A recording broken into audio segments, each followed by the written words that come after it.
Bismillahirrahmanirrahim. Assalamualaikum warahmatullahi wabarakatuh. Alhamdulillah, thumma alhamdulillahi wa kafa. Wassalatu wassalamu ala rasulihil mustafa Sayyidina Muhammad wa ala alihi wa sahbihi ajma'in. Alhamdulillah, kita bersua lagi dalam siri program perkongsian ringkas dan santai canggih Ramadan. Mudah-mudahan Ramadan ini memberikan keberkatan dan kerahmatan buat diri kita, ahli keluarga, sahabat handai, jiran-jiran dan semua orang muslimin muslimat. Mudah-mudahan Allah Subhanahu wa taala mempermudahkan segala urusan kita insya-Allah.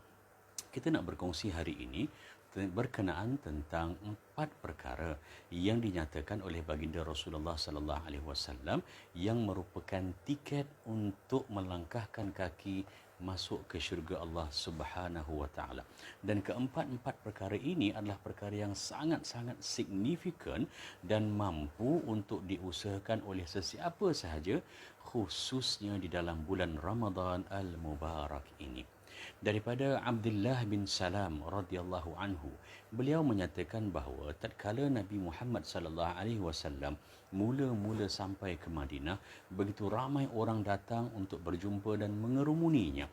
Termasuklah aku, kata Abdullah bin Salam, dan dia menyatakan bahawa fakana awwalu ma sami'tu min kalamihi, antara perkataan pertama, pernyataan pertama yang aku dengar daripada junjungan besar Rasulullah sallallahu alaihi wasallam di Madinah adalah bila Nabi sallallahu alaihi wasallam bersabda, ayyuhan nas, wahai sekalian manusia, afshus salam, sebarkanlah salam, wa at'imut ta'am, dan berilah makan kepada orang yang memerlukan, wasilul arham, dan hendaklah kamu rapatkan, perkuatkan silaturrahim, wasallu bil laili wan nasu nuyam, dan hendaklah kamu usahakan salat pada waktu malam ketika keadaan manusia yang lain semuanya rata-ratanya tidur. Tadkhulu al-jannah bisalam, kata Nabi, buat 4 perkara ini kamu semua akan melangkahkan kaki masuk ke dalam syurga Allah al-jannah dalam keadaan segar, sejahtera, dirahmati, diberkati, malah disantuni oleh para malaikat yang diperintahkan oleh Allah Subhanahu wa taala, dijemput dengan tiket khas untuk masuk menjadi ahli syurga. Subhanallah, sebutlah amin. Mudah-mudahan kita berada dalam mana-mana kumpulan ataupun keempat-empat ciri ini. Yang pertama iaitu afshus salam, sebarkan salam. Memberi salam ini, antara hikmah dia yang pertama adalah dia membuang ego dalam diri kita. Kita kadang-kadang ada rasa ego, kita rasa diri kita besar, kita rasa orang lain yang perlu untuk hormat ataupun tunduk kepada kita. Tetapi bila Islam mengajar untuk memberikan salam, beri salam ini sunat, jawab salam itu wajib, dia secara tidak langsung mendidik diri kita untuk menyantuni orang lain.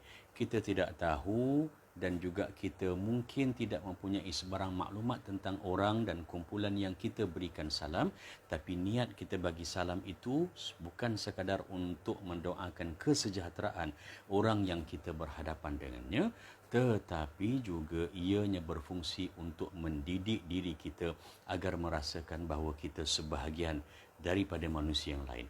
Kita ini manusia sama pada pandangan mata sisi Allah Subhanahu wa taala. Yang membezakan antara kita adalah taqwa kepada Allah Subhanahu wa taala. Kedua yang boleh diusahakan dalam Ramadan ini seperti mana yang Nabi sallallahu alaihi wasallam sebut, iaitu at-ta'imut ta'am. Subhanallah, kita lihat dalam Ramadan ini terlalu ramai individu, kumpulan-kumpulan yang berusaha untuk memastikan kecukupan dan kecakupan keperluan barangan makanan dan juga perkara-perkara yang merupakan keperluan asasi dalam kehidupan. Terlalu ramai di luar sana golongan dan insan yang memerlukan bantuan. Antaranya ialah untuk memberikan mereka makan, sahur, memberikan mereka barangan mentah, memberikan mereka ataupun menjamu untuk berbuka puasa. Subhanallah, pahalanya cukup besar memberi orang lain makan untuk buka puasa. Tidak perlu banyak dan juga nilainya itu tidak ditentukan dengan jumlah ataupun kadar.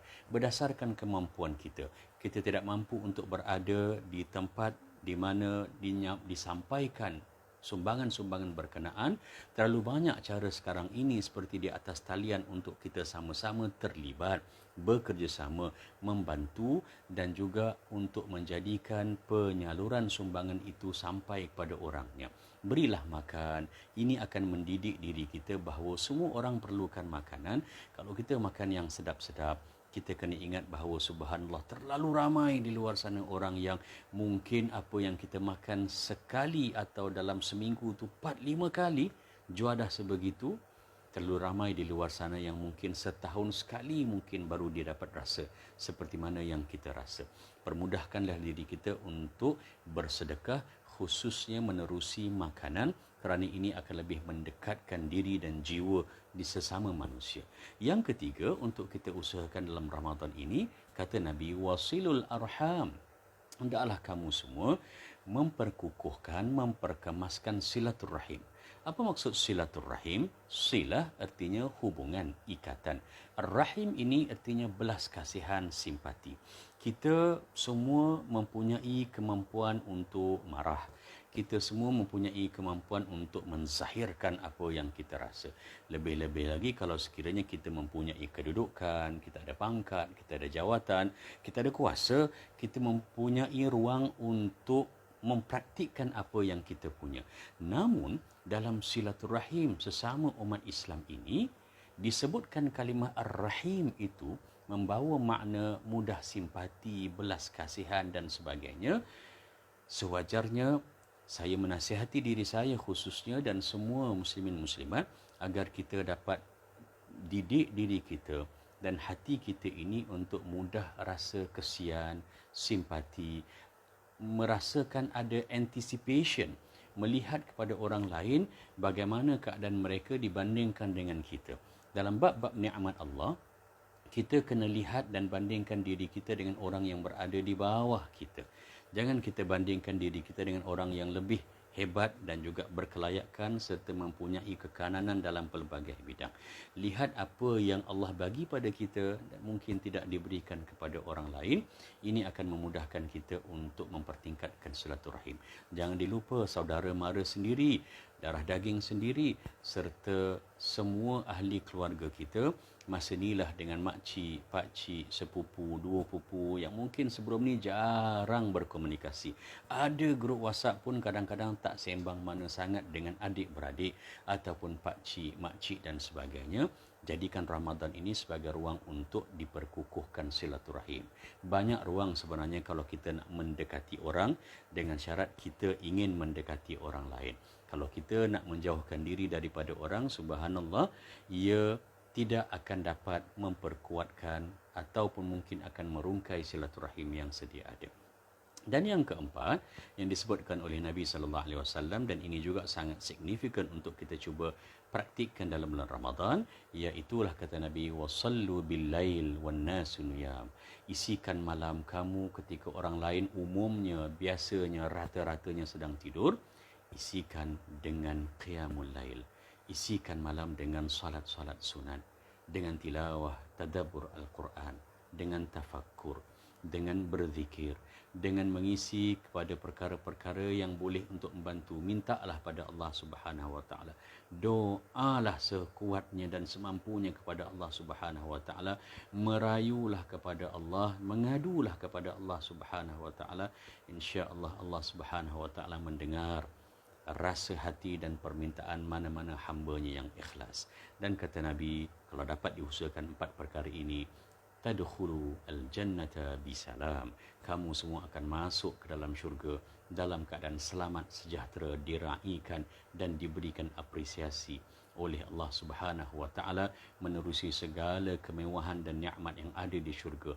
Bukankah itu merupakan cita-cita kita semua? Sebutlah amin, insya-Allah. Ayuh sama-sama kita perkasakan dan perkemaskan kualiti persembahan ibadah kita dalam bulan Ramadan ini, kualiti lahir daripada rasa kasih. Jumpa lagi. Assalamualaikum warahmatullahi wabarakatuh.